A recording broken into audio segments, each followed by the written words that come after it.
नाजरीन, आज हम मुलाकात करने के लिए आए हैं मालेगांव के जैनिया दादा से, जिनका असली नाम आसिफ अलबेला है और ख़ानदेश की मूवीज़ में आप उनको देखते ही आए हैं। तो आज जैसे कि मामला चल रहा है कोरोना वायरस का और बड़ी गहमा गहमी है मुल्क भर में, खुसूसन महाराष्ट्र रियासत में और हमारे शहर मालेगांव में लोग इस सिलसिले में बिल्कुल संजीदा नहीं है। तो हम इस ताल्लुक़ से अवेयरनेस मैसेज देने के लिए आसिफ अलबेला के पास आए हैं। वो शहरियान को इस सिलसिले में कुछ पैगाम देना चाहते हैं। आइए उनकी ज़बानी सुनते हैं। जी, अभी जो माहौल चल रहा है जनाब पूरे मालेगांव में, मुल्क भर में, बल्कि पूरी दुनिया में कोरोना वायरस को लेकर काफ़ी लोग परेशान हैं और चिंता में हैं। हम देख रहे हैं आसपास माहौल पर जब नज़र डाल रहे हैं, मालेगांव के लोग बिल्कुल संजीदा नज़र नहीं आ रहे हैं। पुलिस वाले इस सिलसिले में बड़ी मेहनत कर रहे हैं, पुलिस इंतज़ामिया है और जो यहाँ के ज़िम्मेदारान हैं वो भी माइक पर ऐलान कर रहे हैं, लेकिन कोई जूं नहीं रेंग रही है आवाम पर। तो इस ताल्लुक़ से कुछ मैसेज देंगे आप कोरोना वायरस के सिलसिले में, अवेयरनेस मैसेज?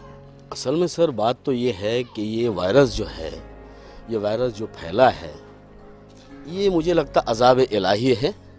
और सबसे बड़ी बात एक ये है कि रही बात हमारे शहर की, तो हमारे शहर के जो लोग हैं, या मैं ये बोलूँगा कि कम से कम हिंदुस्तान के जो लोग हैं हमारे, ये मानने वाले नहीं हैं। अगर इनको सबको खुदा भगवान ने अगर स्वर्ग में, जन्नत में अगर डाल भी दिया, तो ये लोग दोज़ख में भी झांकेंगे जाके कि वहाँ पे क्या हो रहा है। ये लोग हैं तो ये लोग मानेंगे नहीं। और सबसे बड़ी बात तो एक चीज़ ये है कि सबको अपनी अपनी फैमिली का ध्यान रखना चाहिए, क्योंकि आप हो तो फैमिली है, वरना कोई आज के दौर में किसी का नहीं है। तो मैं लोगों से यही अपील करूँगा कि आप लोग मेहरबानी करके अपने ज़रूरत की चीज़ें ख़रीदिए और जाके वापस घर में आइए। ये नहीं कि वहाँ का जब मैं वहाँ गया, और इसमें भी मजाक कर रहे लोग, सीरियस नहीं ले रहे, मजाक कर रहे। यहाँ तक कि मैं जब दूध लेने के लिए निकला तो मैंने देखा कि मुझे कुछ लोगों ने घेरे। अरे बोले रुको रुको रुको। मैं बोला क्या हुआ? बोले यार पुलिस बहुत मार रही, क्या करना इसके वास्ते? मतलब कर मत कुछ, पीठ पे गोदड़ी बांध ले, पीछे तकिया बांध ले। ये मैंने बोला। एक था खड़ा था बाजू में, गुटखा खाया था। बोले यार गुटखा, बोले यार ये मैं लगा रहा ना, बहुत तकलीफ हो रही। बोले, मैंने बोला एक काम कर, तू है ना मुंह पे हागिस बांध ले, वहीं थूकेगा वहीं सूखेगा। ऐसे लोग हैं हमारे शहर के, संजीदा नहीं हो रहे हैं। कम से कम एक चीज़ है, एक अजाब आया है, एक मतलब बीमारी है, उस चीज़ को संजीदा लीजिए। मैं यही कहूँगा, मजाक तो बहरहाल मजाक छोड़िए, घर पे रहिए, सेफ रहिए।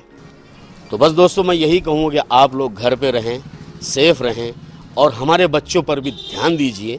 तो मैं हमारे चैनल के माध्यम से आप लोगों से यही गुजारिश करूँगा कि आप लोग घर पे रहें। मेहरबानी करके हाथ जोड़ के बोलता हूँ कि आप लोग प्लीज़ घर पे रहिए, अपने काम कीजिए और वापस घर आइए। बहुत बहुत शुक्रिया। जय हिंद, जय भारत। तो ये थे आसिफ अलबेला मालेगांव के जैनिया दादा, जो कि शहरियान को ये मैसेज दे रहे थे कि बिल्कुल आप संजीदा हो जाएं और इस बीमारी को सीरियसली लें, क्योंकि ये लोगों के ज़रिए फैलती है, एक जगह जमा होने से फैलती है। फरनूद रूमी चैनल भी आपको पैगाम देगा कि आप बिल्कुल संजीदा हो जाएं और अपने अपने घरों में रहें, ज़्यादा बाहर निकले ना। बहुत ही जब ज़रूरत हो, शदीद ज़रूरत हो किसी सामान के लेने की, तभी बाहर निकलें।